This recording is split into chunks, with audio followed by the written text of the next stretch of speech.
as well as banking products and services to Brazos Valley citizens.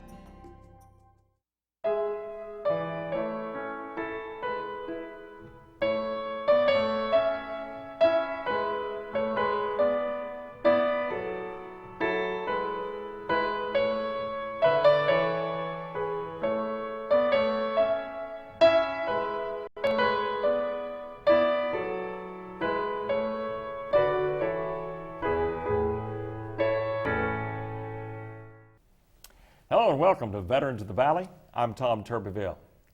Last week, Navy Seabee Mike Guidry and I shared some of the highlights of the video that he produced and filmed during his 6-month tour with the 28th Naval Mobile Construction Battalion, the Seabees, serving in Al-Assad, Iraq. There's more to show of these brave and dedicated men and women. As you saw last week and well again this week, there was a time to work and a time to laugh, and the 28th did both with gusto. Welcome back to Veterans of the Valley, EO2, Mike Guidry of College Station. Mike, we had a great time last week seeing some of the video. We're going to see some different things this week, some different angles that you took. Talk a little bit like you did last week, sort of about this whole project. You say a lot of it was just pretty much off the cuff, but I have an idea that it was a lot of work for a guy named Mike Guidry, right? Yeah, like I said, it was a 6-month deployment, and you know, there was so much more ideas that we had. Once we started doing the skits, we're like, oh, let's do this, let's do that. But we just ran out of time. You know, we were busy. I mean, it looks like it was all fun and games, but you think that was only 3 hours of footage out of thousands of hours worth of work that we actually did over there. Right, so. right. When you didn't have your camera in hand, it was all work. You know, we get to see a lot of the humor of it right now. Let's go ahead and get right to it. As a matter of fact, this first segment that we're going to see, this is we're going to backtrack a little bit from where we ended last week and get to the departure to Al-Assad, sort of the packing and this massive troop plane, I guess, that you all went over on. It's very, very impressive. That's a big airplane. That's a C-17 Globemaster III. Wow. That's what that is. You're going to get a good look at it, and you're going to get sort of the look, the face of the men and the women going off to war. Here we go.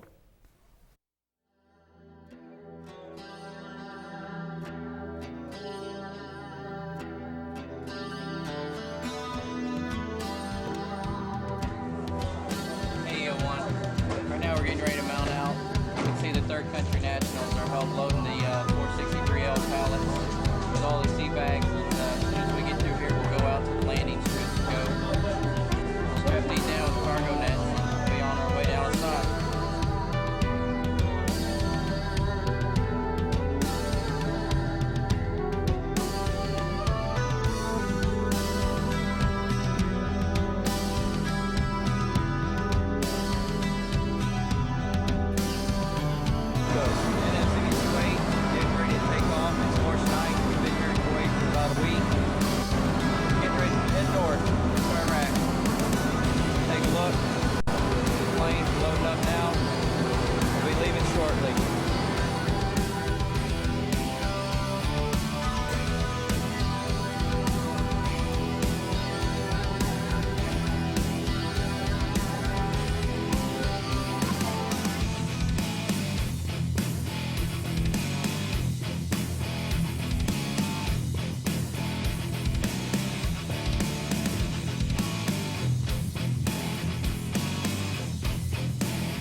Very impressive. Mike, we were just talking, that particular flight that they just went on was not a particularly long flight, and that's good because that was close quarters with a lot of equipment on, right? Oh, yes. Yeah, that was the most comfortable flight I've ever been on compared to any commercial flight, and fast, too. When you take off, it's like a roller coaster. That thing just shot off and was up in the air. About a 45-minute flight from Kuwait, Ali Al-Saleen to Al-Assad. To Al-Assad. The next one we're going to see, this is the longest segment that we have of the 2 weeks of this feature. We're going to start off with a sort of a skit that really didn't start off to be a skit. It turned into one with the armory. But then what a segment that I call Convoy, which really gives us a good look at the equipment, the vehicles, just the massive amount of equipment. And this is just from one unit, just from the 28th and the Marine attachment with you. And what's the gentleman's name that's going to be introducing this convoy and talking about? Introducing this is going to be our Echo Company commander. That'll be Lieutenant Saginaw. He's also our S7, which is our training officer. He expertly led this entire evolution as far as the convoys were concerned. Then he had 2 company commanders that were beneath him, chiefs. That there was 2 different convoy elements that went out there through Al-Assad and Camp Fallujah. This segment will include both video and slides. You'll take a ride through the small towns of Iraq and really get a face for this war. So let's go ahead and get to it right now. Good afternoon, my name is Lieutenant Brendan Herring. I'm the Weapons and Ordnance Officer for Naval Mobile Construction Battalion 28. Also helping the Unit Movement Control Center with the air movement. I'm an Air Force officer, been in the Air Force coming up on 2 years. I've been with the battalion about 5 months. My job here in the Armory is to make sure that the battalion, and especially the combat security elements, are prepared and ready to go with all the weaponry and ordnance they need to carry out their mission, and also whenever we send groups out on projects that they're prepared to handle whatever threats may emerge. So come on in and we'll go ahead and show you around the Armory and introduce you to the folks that work here and show you a little bit about what we do. This is the inside of the Armory. This is where it all goes down. As you can see over here, we've got Connex boxes where we store weapons for the convoy security elements. More storage over here. Back behind you, we've got the ammunition storage point where we keep all of our explosives. Over here, we've got people using the Armory to clean their weapons, which is an essential function when in a desert environment such as Iraq. So we encourage people to spend as much time as they can in there. Is that carbon? Carbon! There's carbon right there! I told you, get it out! Get the carbon out! And my very aggressive staff making sure that people do a good job of cleaning their weapons every time they shoot and at periodic intervals to ensure readiness.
Hi, I'm Lieutenant Saginaw, OIC, Echo Company, and today I'm coming to you here from Al-Assad. We have one of our teams based here in Al-Assad getting ready to take off for the evening, heading out on another mission. So far, to date, we have completed over 200 missions and over 20,000 miles. You see them come behind me here. They travel pretty heavy. They have reserve weapons, big trucks.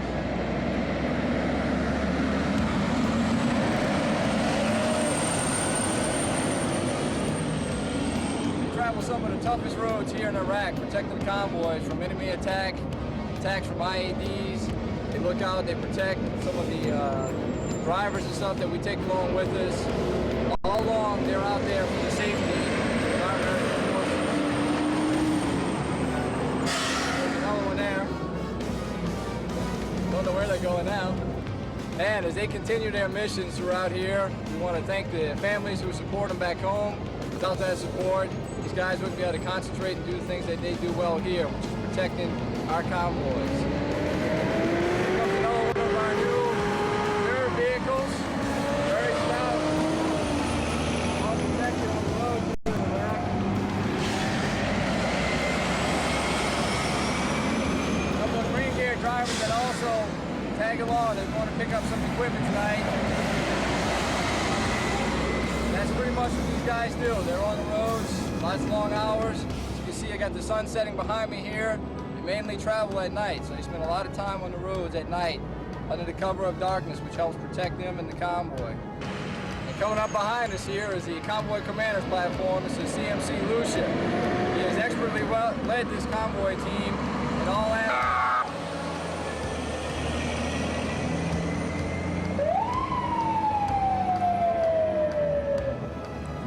Much like the police forces back home, these guys are in charge with taking care of that convoy. They will stop any local national vehicles from moving into the convoy. They will help block off roads, give verbal signs, signals to them. And finally, it ends up with one of our recovery vehicles here.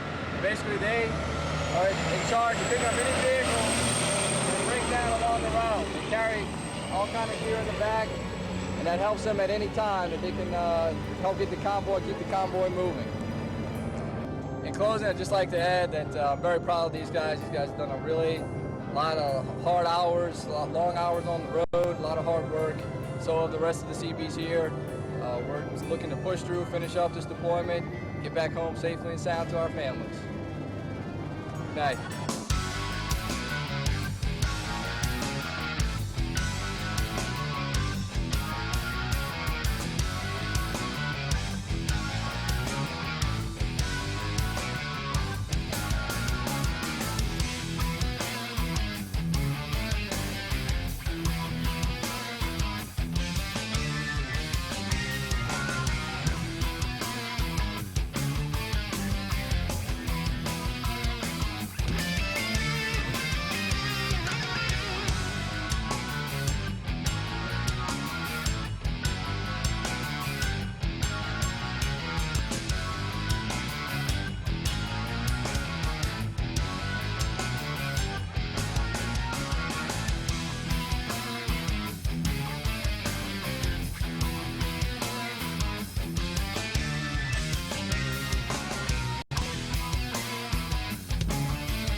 Mike, I think what you've shown us puts a face on the war that we don't normally get to see through the news clips of the TV networks and the cable networks and all that. You're just very impressive, actually, putting us in a tank or in a vehicle and going through the streets of Iraq. It's, I mean, that's the way it is right there through your camera lens, right? There you go. Now, a lot of that footage wasn't shot, on the convoys. That was Right. someone else. Right. But indeed, it's not all. Here you see the human factor. It's like you and me. Being out there, and they're people. It's not like what you see on the media. Right. Right. Indeed. Very, very impressive. It gives people a viewpoint that I just don't think that they get to get anywhere else.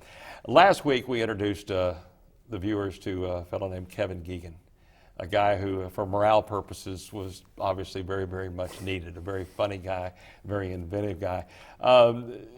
Kevin, we'll see. This is going to be just sort of fun with Kevin, a segment coming up. Was he always on like this, whether the camera was on or not? Was he always joking around and doing the voices and the imitations? Kevin, I've known Kevin since 1995 when I first met him. Kevin is one of my best friends, absolutely. Will be for life. He's another native Texan. He's a Houstonian, works for Reliant Energy. And he will study people and just come up with these characters, and imitates them perfectly. But when it comes down to work, he's the best man to have around. I tell you what, this guy can do it all. No matter whatever you need, that Kevin's the go-to guy. Here's some more fun with Kevin Geoghegan coming up, including a segment where he's talking on his cell phone to his dog. You'll really like that. Here we go. My name is Scrappy Doo, and I'm getting ready to get on the plane, me and my Uncle Scooby. And we've been having a whole bunch of Guinness Stout beer, and we're real fired up. And I tell you what, we're gonna go, and we're gonna go in the old castle. These guys are laughing at me. My name is Scrappy Doo. Da-da-da-da-da-da! Puppy power! Come on. No, Scrappy, no. Uncle Scooby, let's go in that old mansion, and let's go get that ghost. 1, 2, 3, 4. I'll beat him myself. Oh, Scrappy, no, don't go in the old castle. Will you go in the old castle for 1 Scooby snack? No way. 2 Scooby snacks? Maybe.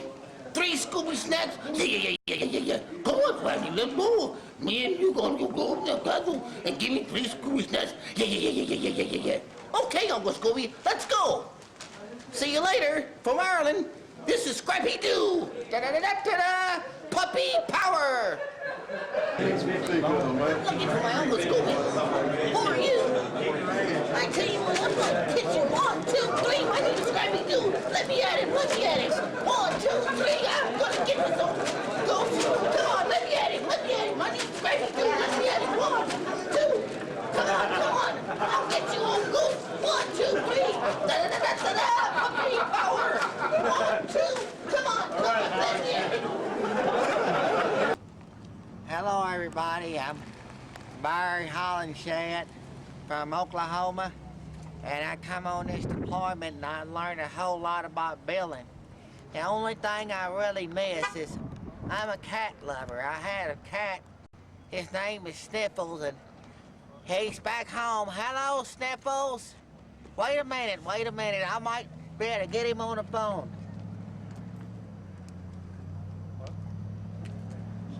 Dad? Hey! This is Barry. Where's Sniffles? He's out. How long has he been gone? Well, I told you, Dad, to give me a call. When he stays on 2 or 3 days. Where's he been? Out running? That's all right. I'll take care of him. Oh, he's coming through the door, the kitty door. Okay, put him on the phone. Sniffles! No, I don't want to hear that anymore. You keep on all that. No, where have you been? I told Dad to tell me when he says you've been gone for 3 or 4 days. No. I'll tell you what. You won't be getting any more honey this time when I go. I'm going out to get honey and milk all the time, and all night long. And this is what you do to me. You go out and stay all night. You just wait till I get home. I'm gonna have you neutered. No, don't keep on meow like me. You won't be getting any more meow mix either. Meow. Okay, Sniffles. I've had it with you.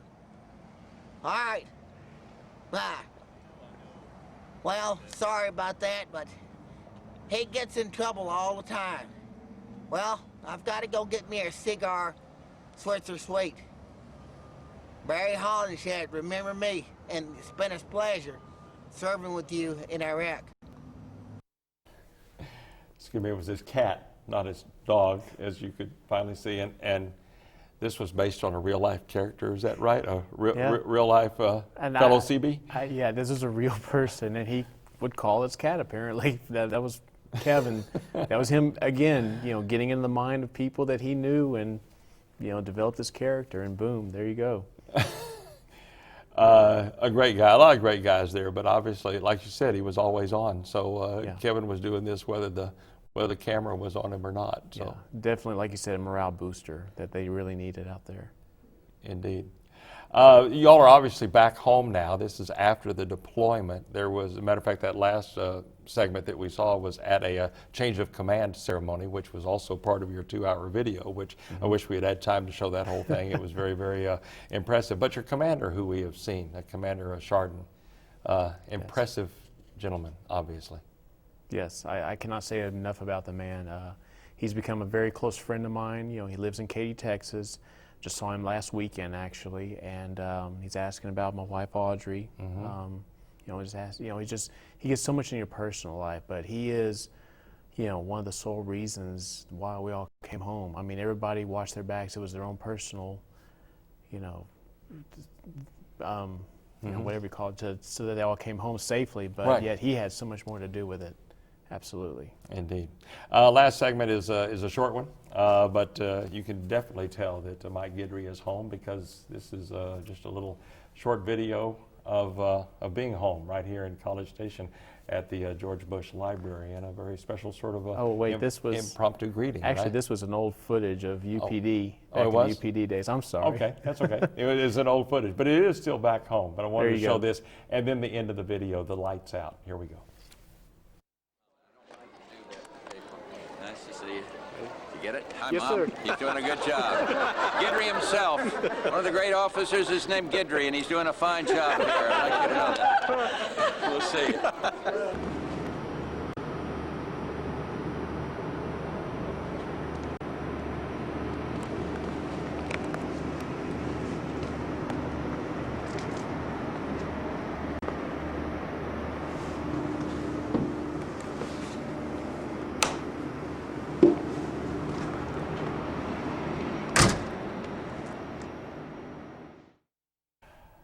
Again, that was taken earlier, the part with President Bush, when, like we talked about in our first show, when you were an employee of UPD, where you were there for quite a while, and the lights out. Mike, just a tremendous video. Wish everybody had a chance to see the whole 2-hour video because there's a lot on it. As we mentioned a few weeks ago, you've got a deployment coming up in 2010 where you'll be going back, and this time your orders are Afghanistan. Is that right? Correct. You're looking forward to that? Oh, yes. Right. Yeah. It was a good experience, and our cause is just, and even depending on who's in office, right, we still got a mission to do out there, and it needs to be done. Right. And you're going to take your camera with you next time, and we're going to see a part 2. Is that right? We'll be taking a high-def camera this time. Oh, So. did a good job on that. Thank you. And like I say, we don't want to give people the idea that this is all he did for 6 months in Iraq. No, this was just a very, very small portion of it, and it certainly was something that kept up the morale of the people of the 28th Seabees. Mike Guidry, again, thank you very much for your service, and thank you for sharing the video with us. It was tremendous, and good luck to you and your wife, Audrey, and stay safe on your next deployment. Thank you, Tom. All Appreciate right. that. Mike Guidry. Thanks to the men and the women of the 28th Seabees for putting a real face on those who serve. I hope you could see what I saw in those faces, a dedication, a pride, and yes, especially on the faces of those on that plane to Iraq and uncertainty of what lay ahead. Thanks to Mike Guidry for his service and for his camera and his eye, for bringing us the essence of the 28th Seabees. I'm Tom Turbeville for EO2 Mike Guidry. Join us next time on Veterans of the Valley.